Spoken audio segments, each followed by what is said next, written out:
वंदे मातरम दोस्तों, स्वागत करता हूं मैं आप सबका एक बार फिर से आपके अपने चैनल में। दोस्तों दिन भर क्या रहा स्पेस, डिफेंस और इंटरनेशनल गलियारे से हम इस वीडियो में एक एक करके एनालिसिस करते हैं। तो चलिए शुरू करते हैं। सबसे पहले डिफेंस अपडेट की बात करते हैं तो वो फ्रांस को लेकर आ रही है। दरअसल फ्रांस अब भारत में इन्वेस्टमेंट कर रहा है, खास करके नॉर्थ ईस्ट और जम्मू कश्मीर में। फ्रांस ने उत्तर पूर्व क्षेत्र यानी कि नॉर्थ ईस्ट के एरिया और जम्मू और कश्मीर में पर्यटन और अन्य संभावित क्षेत्रों में सहयोग के अवसरों का पता लगाने में अपनी रुचि को व्यक्त किया है। एक आधिकारिक बयान में कहा गया है कि भारत में फ्रांसीसी राजदूत इमैनुअल लेनिन ने उत्तर पूर्व क्षेत्र के विकास मंत्री जितेंद्र सिंह से बातचीत की है। जितेंद्र सिंह ने उनके साथ उत्तर पूर्वी राज्यों में विभिन्न संभावित परियोजनाओं पर भी चर्चा की। राजदूत ने केंद्रीय मंत्री को उत्तर पूर्वी राज्यों के विभिन्न क्षेत्रों में सहयोग के अवसरों का पता लगाने के लिए फ्रांस सरकार से जम्मू और कश्मीर में पर्यटन और अन्य संभावनाओं के बारे में बताया। यानी दोस्तों आपको बता दें कि केवल फ्रांस ही नहीं बल्कि इजराइल ने भी इन्वेस्टमेंट कर रखी है, खास करके नॉर्थ ईस्ट में, जहां मिजोरम में इजराइल के सहयोग से कई बुनियादी ढांचे बनाए जा रहे हैं। वहीं जापान के सहयोग से centre of excellence citrus fruit park बनाया गया है। आपको बता दें कि भारत के प्रधानमंत्री नरेंद्र मोदी की एक्ट ईस्ट की पॉलिसी है, जिसके तहत ये सारे कार्य किए जा रहे हैं और ये कहीं न कहीं चीन को भी एक बड़ा झटका देते हैं, क्योंकि वो नॉर्थ ईस्ट में किसी परियोजनाओं को बनने नहीं देता। ऐसे में ये एक बहुत बड़ा अवसर है भारत के लिए, खास करके फ्रांस, इजराइल और जापान जैसे देशों ने वहां पर इन्वेस्टमेंट करनी शुरू कर दी है। अगले डिफेंस अपडेट की बात करते हैं तो वो HSTDV को लेकर आ रही है। स्वदेशी रूप से विकसित स्कैमजेट प्रपल्शन सिस्टम का इस्तेमाल करके hypersonic technology demonstration vehicle HSTDV की भारत की हालिया उड़ान परीक्षण की सफलता को एक बड़ी तकनीकी सफलता के रूप में देखा जा रहा है। हाल ही में एक रिपोर्ट में कहा गया है कि HSTDV के अंतिम भाग में इस मिशन के लिए आने वाले कुछ चरण हाइपरसोनिक शोध के विषय और अब तक के मिशन के लिए सहायता प्रदान करने में शैक्षणिक संस्थानों की भूमिका देखी जा रही है। मिसाइल वैज्ञानिकों का कहना है कि वायुमंडल में क्रूज वाहन यानी कि क्रूज व्हीकल को उजागर करने के लिए ऊपरी चरण की फेयरिंग्स के बिना तत्काल चरण HSTDV को लॉन्च करना होगा। DRDO के वैज्ञानिक ने कहा कि अब एक नए रॉकेट मोटर पर काम किया जा रहा है, जो इसका एरोडायनेमिक फोर्स को कम करेगा और इसकी काइनेटिक हीटिंग को भी कम करेगा। साथ ही CV को यानी कि क्रूज व्हीकल को लॉन्च करने के दौरान थर्मल और संरचनात्मक भार का सामना करने में सक्षम होगा। वैज्ञानिकों ने कहा कि हम इसे प्राप्त करने के लिए लक्ष्य बना रहे हैं। ये DRDO और राष्ट्र के लिए एक मील का पत्थर होगा। वैज्ञानिक ने बताया कि आज कई चीजें खड़ी हैं। भारत 2024 के अंत तक एक स्वदेशी विकसित हाइपरसोनिक मिसाइल का परीक्षण करने के लिए तैयार है। एक हाइपरसोनिक मिशन पूरी तरह से अलग ब्लॉक गेम है, क्योंकि ये एयर ब्रीथिंग सिस्टम है।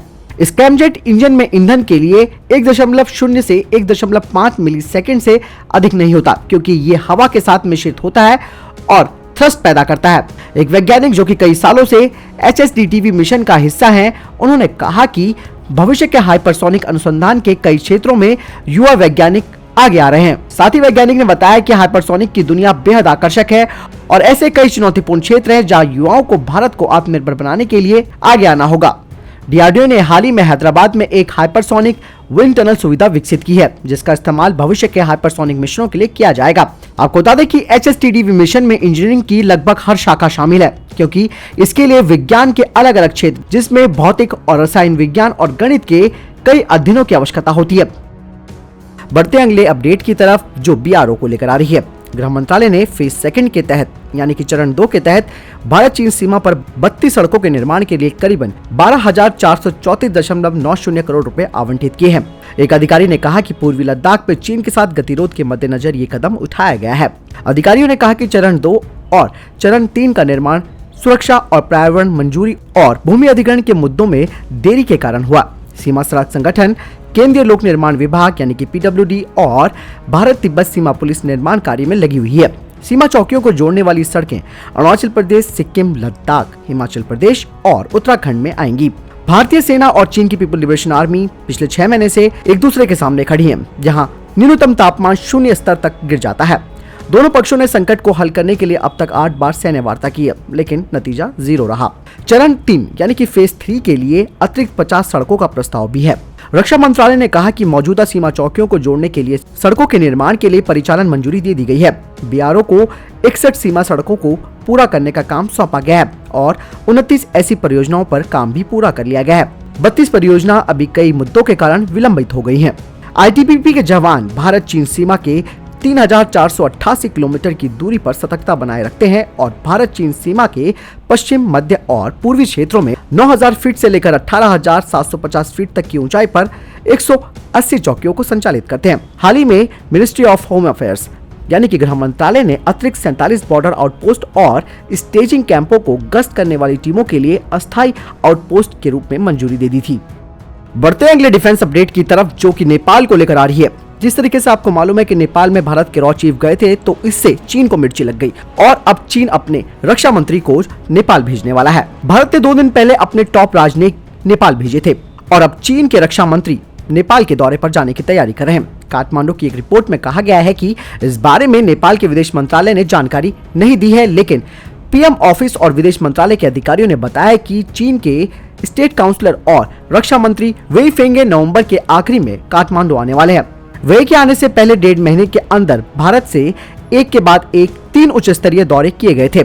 काठमांडू पोस्ट की रिपोर्ट में दावा किया गया है कि भारत के विदेश सचिव हर्षवर्धन श्रृंगला के दिल्ली लौटने के बाद अब चीनी कैबिनेट के सीनियर मंत्री काठमांडू पहुंचेंगे। 1 महीने के अंदर भारत से 2 सिक्योरिटी एजेंसियों के हेड नेपाल पहुंचे थे। भारत के army chief general Manoj Mukund Naravane और रॉ चीफ सामंत गोयल के नेपाल दौरे के बाद परेशान उठे चीन ने अब आधिकारिक दौरा तय किया है। बढ़ते हैं अगले डिफेंस अपडेट की तरफ, जो कि अफगानिस्तान को लेकर आ रही है। भारत ने संयुक्त राष्ट्र में आर्या फॉर्मूला बैठक में हिस्सा लिया। बैठक का ये विषय था कि अफगानिस्तान में शांति प्रक्रिया को बहाल करने में सुरक्षा परिषद का रोल क्या हो सकता है। संयुक्त राष्ट्र में भारत के स्थायी प्रतिनिधि टीएस त्रिमूर्ति ने पाकिस्तान पर निशाना साधते हुए कहा कि पाकिस्तान आतंकवादियों के लिए सुरक्षित ठिकाना बना हुआ है और इस वजह से भारत की पहुंच अफगानिस्तान तक बनने में बाधा पैदा हो रही है। उन्होंने कहा कि शांति प्रक्रिया और हिंसा दोनों एक साथ नहीं चल सकते, इसलिए अफगानिस्तान में शांति बनाए रखने के लिए जरूरी है कि आतंकियों के लिए सबसे सुरक्षित समझे जाने वाली डुरन लाइन पर आतंकी पनाहगाहों को खत्म किया जाए। साथ ही उन्होंने कहा कि डुरन लाइन में विदेशी लड़ाकों की मौजूदगी दर्ज की गई है। ऐसे में अफगानिस्तान में शांति बहाल करने के लिए आतंकियों की सप्लाई चेन को खत्म करना होगा। साथ ही उन्होंने कहा कि भारत ने हमेशा से इस बात पर जोर दिया है कि जब तक इस देश में महिलाओं के अधिकार सुनिश्चित नहीं किए जाते, तब तक अफगानिस्तान में दीर्घकालीन शांति बहाल करना आसान नहीं होगा। आपको बता दें कि आर्या फॉर्मूला के तहत संयुक्त राष्ट्र सुरक्षा परिषद का सदस्य देश किसी भी मुद्दे पर चर्चा शुरू कर सकता है। अगली खबर की बात करते हैं तो वो ऑस्ट्रेलिया को लेकर आ रही है। सिविल स्पेस एक्टिविटीज में सहयोग को गहरा करने के कदम के रूप में भारत और ऑस्ट्रेलिया की स्पेस एजेंसियां ऑस्ट्रेलिया में स्थायी रूप से इंजन ट्रैकिंग फैसिलिटी की स्थिति के लिए मिलकर काम कर रही हैं। अभी हाल ही में इंडस्ट्री, साइंस एंड टेक्नोलॉजी के लिए ऑस्ट्रेलियाई मिनिस्टर कैरिन एंड्रयूज ने कहा कि वे भारत की योजनाबद्ध ह्यूमन स्पेस फ्लाइट प्रोग्राम का समर्थन करेंगे। इसमें अर्थ ऑब्जर्वेशन और डेटा एनालिटिक्स, रोबोटिक्स और स्पेस लाइफ साइंस शामिल है। ये मिशन भारत को चौथा देश बना देगा जो कि अंतरिक्ष में अपने मानव को भेजेगा। ऑस्ट्रेलियन मिनिस्टर ने बताया कि इसरो ने 2022 तक भारतीयों को गगनयान मिशन के तहत अंतरिक्ष में लाने के लिए महत्वाकांक्षी योजना शुरू की है। ऑस्ट्रेलिया ने कहा कि हमारे दोनों देशों में स्पेस एजेंसियां, रिसर्च ऑर्गेनाइजेशंस और कमर्शियल सेक्टर के लिए महत्वपूर्ण अवसर हैं। ऑस्ट्रेलिया ने कहा कि स्पेस डिब्रीज ट्रैकिंग और स्पेस ट्रैफिक मैनेजमेंट एक्टिविटीज दुनिया की अग्रणी earth observation service, efficiency rocket technology और लॉन्च सेवाओं और रिमोट एसेट मैनेजमेंट के लिए एक आदर्श भागीदार बनाए। अगली डिफेंस अपडेट की बात करते हैं तो वो भारतीय नेवी को लेकर आ रही है। भारतीय नौसेना ने कहा कि नौसेना समंदर के रास्ते आतंकियों के किसी भी हमले से निपटने के लिए पूरी तरह से तैयार है। भारतीय नौसेना के उप प्रमुख वाइस एडमिरल एमएस पवार ने दावा किया है कि नौसेना समुद्र से आतंकवाद के हर खतरे को हराने के लिए बहुत अच्छी तरीके से तैयार है। पवार ने कहा कि अगले 5 दिनों में 26/11 के पूरे 12 साल होने वाले हैं। ऐसे में हम पूरी तरह से तैयार हैं। उन्होंने कहा कि नौसेना किसी भी आतंकी वारदात से निपटने के लिए तैयार है। एमएस पवार ने कहा कि वे पूरे देश को भरोसा देना चाहते हैं कि भारतीय नौसेना अपने अन्य स्टेक होल्डर के साथ मिलकर ऐसी कोई भी चुनौती, चाहे समुद्र में हो या समुद्र के रास्ते अगर आएगी, तो हम उस पर भारी पड़ेंगे और हराने में कामयाब होंगे। अगली खबर की बात करते हैं तो वो यूएन को लेकर आ रही है। यूएन ने यानी कि संयुक्त राष्ट्र ने इसरो की तारीफ की है। संयुक्त राष्ट्र ने कोरोना महामारी से लड़ रहे भारत की केंद्र और प्रदेश सरकारों की सहायता के लिए इसरो के योगदान की सराहना की। संयुक्त राष्ट्र की एक रिपोर्ट में कहा गया है कि इसरो के द्वारा विकसित भुवन पोर्टल कोरोना महामारी में भारत सरकार के लिए बहुत ही सहायता करने वाला साबित हुआ। इस भूस्थानिक पोर्टल की मदद से कोरोना महामारी को नियंत्रित करने में मदद मिल रही है। भुवन इसरो का जियो पोर्टल है, जिसके माध्यम से गूगल अर्थ की तरह 3 डायमेंशन चित्रों के माध्यम से डेटा को संग्रह करने का काम किया जाता है। इसरो का अंतरिक्ष में स्थापित ये सॉफ्टवेयर प्लेटफॉर्म 6 तरह की सेवाओं में मददगार है।